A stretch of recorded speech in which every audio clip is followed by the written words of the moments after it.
আমাদের পরিবারে আমার এই বোনের ছেলেই শুধু মারা গেছে, আর কেউ না। এমন কিছু করা হোক, মানে এইভাবে যদি কোনো মায়ের সন্তান না হারাইতে এরকম রবিউল তো মারা গেছে অ্যাক্সিডেন্ট করে। যারা গাড়ি আছে এখন একটা গাড়ি ধরাই দেয়, ধরাই দিয়ে রাস্তা দিয়ে মানুষ মারা কল বানাইছে। আমাদের পরিবারে আমার এই বোনের ছেলেই শুধু মারা গেছে, আর কেউ না, আর কেউ ছিল না, ও একাই। আপনি জানলেন কিভাবে? আমরা জানছি আমার ভাই সৌদি থাকে, সৌদি থেকে আমাদের বাংলাদেশে ফোন দিয়েছে, আমরা তো জানি না ঢাকা থেকে। তা আমার ভাই ফোন দিয়ে বলতেছে কি তোরা কিছু জানো? সকল না কিছু জানি তো না, কি হয়েছে? এরকম রবিউল তো মারা গেছে অ্যাক্সিডেন্ট করে।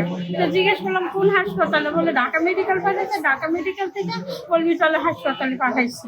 তা আমরা শুই না এই থানায় আসি।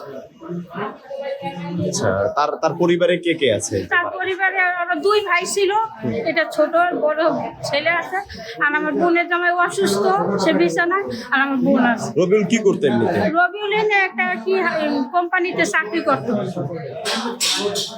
তা জানি না কোন কোম্পানিতে চাকরি করতো, আমরা সেটা রেস্টুরেন্টে তা যাইতো মাঝে মাঝে, কিন্তু আমার সাথে ওর সাথে দেখা হইতো না। আচ্ছা, এমন কিছু করা হোক, মানে এইভাবে যদি কোনো মায়ের সন্তান না হারাইতে যারা গাড়ি আছে এখন একটা গাড়ি ধরাই দেয়, ধরাই দিয়ে রাস্তা দিয়ে মানুষ মারা কল বানাইছে। রবিউল এমনিতে কি করতো? রবিউল তো চাকরি করতে হয়। রেস্টুরেন্টে চাকরি করতো। রবিউলের পরিবারে এখন কে কে আছে? রবিউলের দুই ভাই এক বোন। রবিউলের বাবা অসুস্থ, রবিউলের ভাইটাও কি এই রবিউলের সংসারটা দেখে রাখতো। আমার ভাই ছেলে। আচ্ছা, কিভাবে শুনেছেন আপনারা? কিভাবে আমরা মোবাইলের মাধ্যমে শুনছি যে এরকম রওনা দিচ্ছে, গাড়িতে যাওয়ার সময় অ্যাক্সিডেন্ট হয়েছে। অ্যাক্সিডেন্ট খবর পেয়ে আমরা এখানে আসছি। কিভাবে দুর্ঘটনার শিকার হয়েছে জেনেছেন কিনা কিছু? গাড়িতে অ্যাক্সিডেন্ট হয়েছে এতটুকু জানতে পারছি।